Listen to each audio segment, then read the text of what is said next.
आपण जर तसा रस्ता करून केला असता आपल्याला म्हणल्या तिथे जातीला वाईट टाकली, मराठ्यावर टाक लावला असता. आता त्यांनी आपले रस्ते बंद केले, आपले सगळे शिवण इकडून तिकडून रस्ते केले, फडणवीसांनी दोन बंद करायला लावलेले. त्यामुळे तुम्ही पूर्ण एक गोष्ट लक्षात घ्या, आपल्या सरकारचं घरातून डायरेक्ट तुम्हाला इकडे येतात आणि ते कसं तोड बघतात त्याचं असल्याचं तोड बघू नका ना. त्या गावावर वापरू सुद्धा नाही केलं पाहिजे मराठी, अशी त्यांची इच्छा नका ना जाऊ, नका ना जाऊ. इकडून पाठावून येता येतो आणि सरपंचाच्या घरातून येता येतो. बरोबर महाराष्ट्र उघड्या डोळ्यानं बघतो सगळं मराठ्यावर किती अन्याय झाला. त्यांनी कळलंय मला, बसत पोराला पण म्हणलं मध्ये ना सुरुवात त्यांनी केली, शेवट मी करीन आंदोलन संपल्यावर.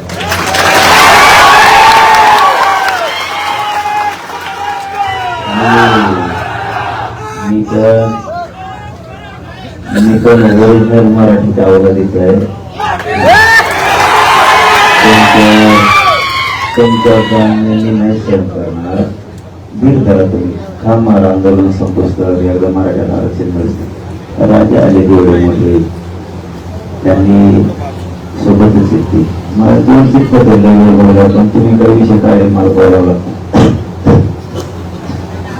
तुम्ही लांबून आहे काय फरक नाही पडत. आपण रस्ता बंद केला असता, आता म्हणले असते मराठ्यांनी आम्हाला वाईट टाकलं ओडिशा. आता त्यांनी रस्ता बंद केला आणि तेवढे राज्य महामार्ग आहे, तो पण कोणाच्या बापाचा रस्ता नाही, राज्य महामार्ग आहे.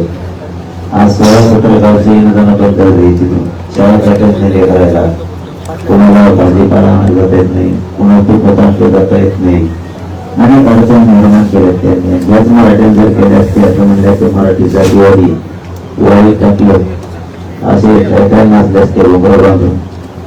पण आज नाही थांबले पोराला कसं माहिती सगळ्याला सगळ्याला माहिती. आपण उत्तर द्यायला म्हणून नसता जर मी भिडा म्हणलो ना चटणीला परतल्या असे मराठी तुरु काढून पण आपल्याला ते नाही करायचं, लांबून या. आणि दुसरं सांगतो, एक माहिती मिळालेली, त्यांना त्यांच्या डोबर काठ्या आणून घ्यायचा हल्ला झालाय म्हणून मग फोकस द्यायचा असं कळालंय आपल्याला. पोलिसाच्या काठ्या त्यांना हाणून घ्यायच्या, पण राज्याला सांगायचं आमच्याला हल्ला करा, त्यांना गुन्हेगार करून घ्यायच्या पोलिसाच्या काठ्यात. निमित्त करायचं काहीतरी, झोपे नाही त्यांना रात्रंदिवस. त्याच्यामुळे काय खरं जे चढून म्हणजे स्वप्न होतो ते पूर्ण होऊन द्यायचं. दंगली भरायच्या ठरा. तुम्ही काय येणे खरे महाराष्ट्रातले मराठी, तुम्ही किती शहाणे आहे, सगळं राज्य देत चाले का काय कळत नाही का आपल्याला. त्यांना दंगल भरायची फोकसला यासाठी. आपण लांबून जाऊ ना, जाऊ घेण्यात द्या कोणाला आणलेलं जाऊ आपण. आणि पूर्वी लोक डबडं वाजून सांगायचे मी यायला लागलो, तसं डबडं वाजून जाऊ. फक्त छान झालं. आता सरकारच्या घरा कोणी येत आणि पाठ आणण्यात येते, काय थोडा त्रास होईल बरोबर ना. पण मी त्यांनी सुरुवात केली, शेवट मराठ्याच करणार, तुम्ही फक्त शांत असेल मला राज्यभर अजिबात काही गैरसमज खात्री केल्याशिवाय करून घेऊ नका.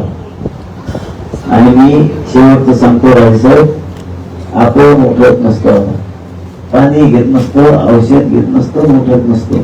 मला पाहिजे सगळ्या मागणीच्या अंमलबजावणी. आणि याबरोबर दुसरं सांगतो, फडणवीस साहेबांना संधी आहे मराठ्यांकडून. 50-55% मराठा समाज या राज्यात एकटा. आणि त्यांनी काय सुरू केलं फडणवीस साहेबांनी टोळकी.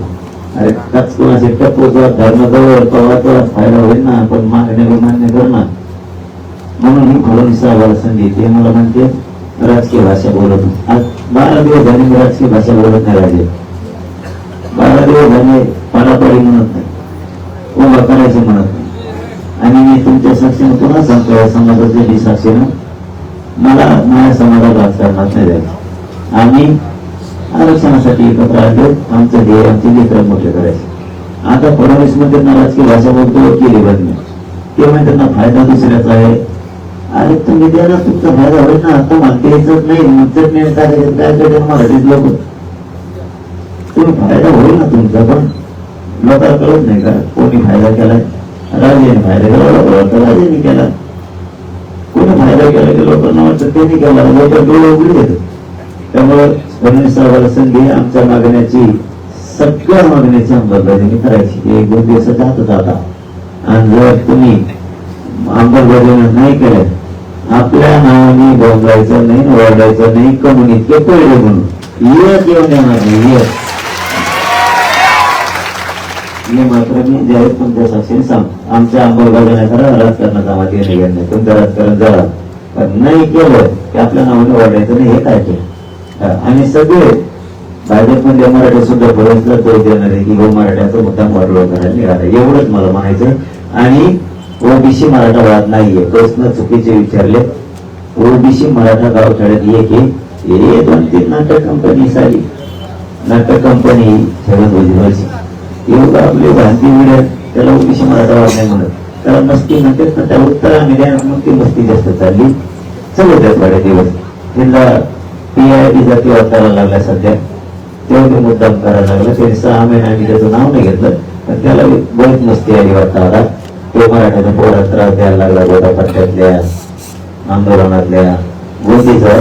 आता होता आम्ही त्याला चांगलं समजत होतो त्याला, पण ते बी जरा तासायला आलाय चांगला तेवढे आता.